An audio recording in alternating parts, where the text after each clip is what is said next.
Hello po sa inyong lahat mga ka-crypto. Ako po si Pinoy Crypto Trader at sa video na ito ay atin pong pag-uusapan ang tungkol dito kay Cardano. Kung saan ang sabi po rito ay Cardano founder reacts as Forbes brands him cult leader and Cardano an Ethereum clone. Kaya yan. Ang founder po ni Cardano ay walang iba kundi si Ginoong Charles Hoskinson. At yung matindi po sa balita na ito ay yung Forbes ay tinuturing po itong si Ginoong Charles Hoskinson, ang founder ng Cardano, bilang isang cult leader o kulto daw po siya, leader ng mga kulto. At yung kanyang si Cardano ay isa lamang daw po itong clone ni Ethereum or kopya ni Ethereum. Kaya yan, ang tindi po ng paninira ni Forbes dito kay Cardano. At yan po yung ating pag-uusapan sa video na ito. Pero bago po tayo magpatuloy, ay nais ko lamang po munang bigyang linaw ang aking disclaimer kung saan ang nilalaman po ng video na ito ay hindi po ito isang financial advice. For education and information purposes lamang po ang layunin nito. Maliban po dito ay nais ko na rin pong magbigay babala na wala pong kahit anumang group chat ang Pinoy Crypto Trader. Ayan po siya. Yung nakikita natin sa larawan na ito ay si Ginoong Charles Hoskinson. Para po sa mga hindi nakakilala sa kanya. Siya po mismo ang founder ng Cardano at siya po yung tinuturing ng Forbes na leader ng mga kulto. Ayan, siyempre siya yung leader ng Cardano at yung mga investors, yan, mag-i-invest or yung community ni Cardano ay ito yung mga followers, kanyang mga followers. Kaya ayan, syempre, dahil sa pahayag na yan ng Forbes ay hindi po maiwasan or mapigilan ni Ginoong Charles Hoskinson na maglabas ng kanyang reaction dito. Ayan, Cardano founder, a cult leader. Yan, leader nga ba siya ng kulto?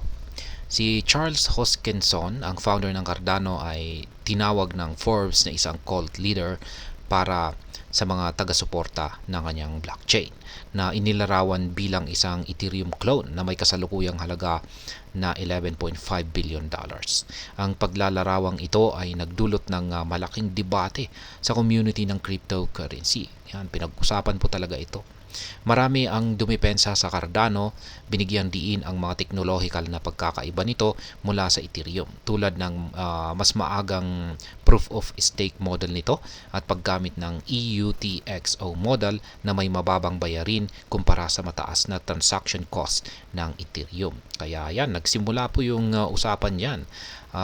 Kung saan ay yung community ng cryptocurrencies ay agad po nilang ipinagtanggol si Cardano na meron po talagang malaking pagkakaiba ang Cardano kay Ethereum. At yung ilan lamang po sa mga pagkakaiba nito ay mas nauna itong si Cardano na naglabas ng kanilang proof of stake model. At sila na rin ay gumamit ng tinatawag na EUTXO model kung saan ay ito po ay nagdudulot ng mababang fees or transaction fees. Kaya yan lamang po yung mga ilan dito.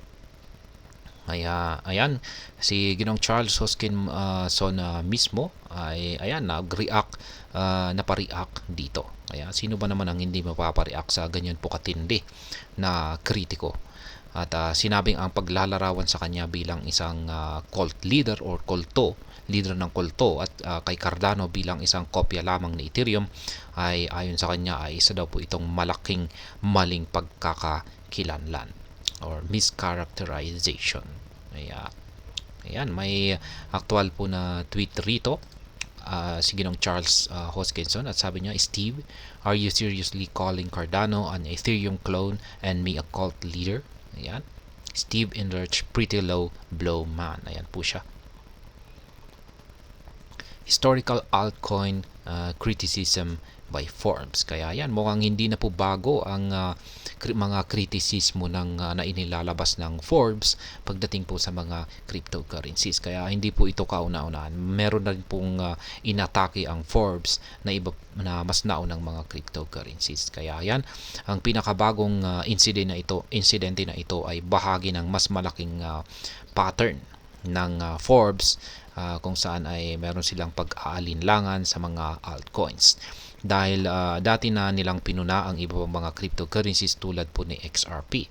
Sa isang ulat noong umpisa ng taong ito ay tinawag po ng Forbes ang XRP na isang zombie crypto na halos walang silbi, na sinasabing hindi nito natupad ang pangako nitong baguhin ang global remittances at makipagkompetensya sa SWIFT network. Kaya yan, ganyan po katindi yung criticism ni Forbes pagdating naman kay XRP. Tinawag po itong zombie crypto.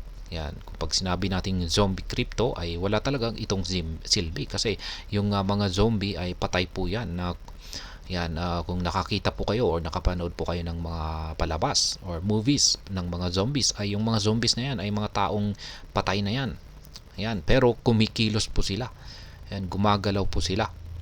Kaya, ayan, parang ganyan na rin po ang tingin ng Forbes kay XRP. Patay na crypto pero gumagalaw pa rin.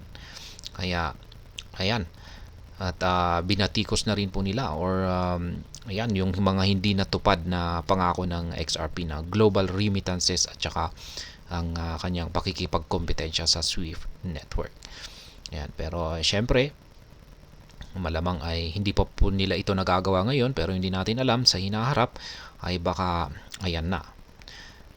Inilarawan ng Forbes ang Ripple Labs na nabigo sa kanilang mataas na ambisyon sa kabila ng malaking interest mula sa mga institusyong financial or financial institutions. Ang mga kritikong ito ay patuloy na nagdudulot ng malakas na reaksyon mula sa community ng crypto na nagpapakita ng malalim na pagkakaiba ng pananaw sa pagiging viable at epekto ng iba't ibang blockchain projects. Kaya yan, patuloy po na pinag-uusapan ngayon at pinagdidipatihan sa community ng cryptocurrency ang inilabas na kritisismo ng Forbes na ito.